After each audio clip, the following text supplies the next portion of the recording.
അപ്പോൾ ഇന്നാണ് നമ്മുടെ ആർപ്പോണം 2K25.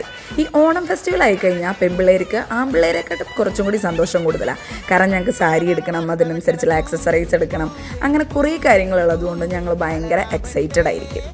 കോളേജ് കഴിഞ്ഞിറങ്ങുമ്പോൾ എനിക്ക് ഭയങ്കര വിഷമമായിരുന്നു ഇനി ഇങ്ങനെയൊക്കെ ഓണം എന്നാണ് സെലിബ്രേറ്റ് ചെയ്യുക എന്നുള്ളത്. പക്ഷേ ആ വിഷമം ഞാൻ ഇക്കൊല്ലം തീർത്തു. കാരണം നമുക്ക് ജോലി ചെയ്യുന്ന സ്ഥലത്ത് നമ്മുടെ കൊളീഗ്സും കാര്യങ്ങളൊക്കെ നല്ല വൈബാണെന്നുണ്ടെങ്കിൽ നമുക്ക് അത്യാവശ്യം നല്ല രീതിയിൽ അടിച്ചു പൊളിക്കാൻ പറ്റും.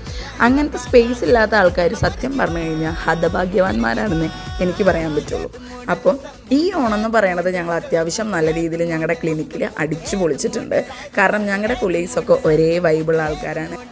ഈ ഓണ സെലിബ്രേഷൻ്റെ ബാക്കിലൊരു ഗേൾ ഗ്യാങ് എന്നുള്ളത് കൊണ്ട് തന്നെ എനിക്ക് ഭയങ്കര സന്തോഷമായിരുന്നു. കാരണം ഞങ്ങളത് നടത്തി, ഞങ്ങളത് ഭയങ്കരമായിട്ട് സെലിബ്രേറ്റ് ചെയ്തു. പേരൻസ് ആയാലും കുട്ടികളായാലും വന്നവരെല്ലാവരും ഭയങ്കര ഹാപ്പി ആയിരുന്നു. അതാണ് ശരിക്കും പറഞ്ഞാൽ ഞങ്ങളുടെ ഭയങ്കര വിജയം.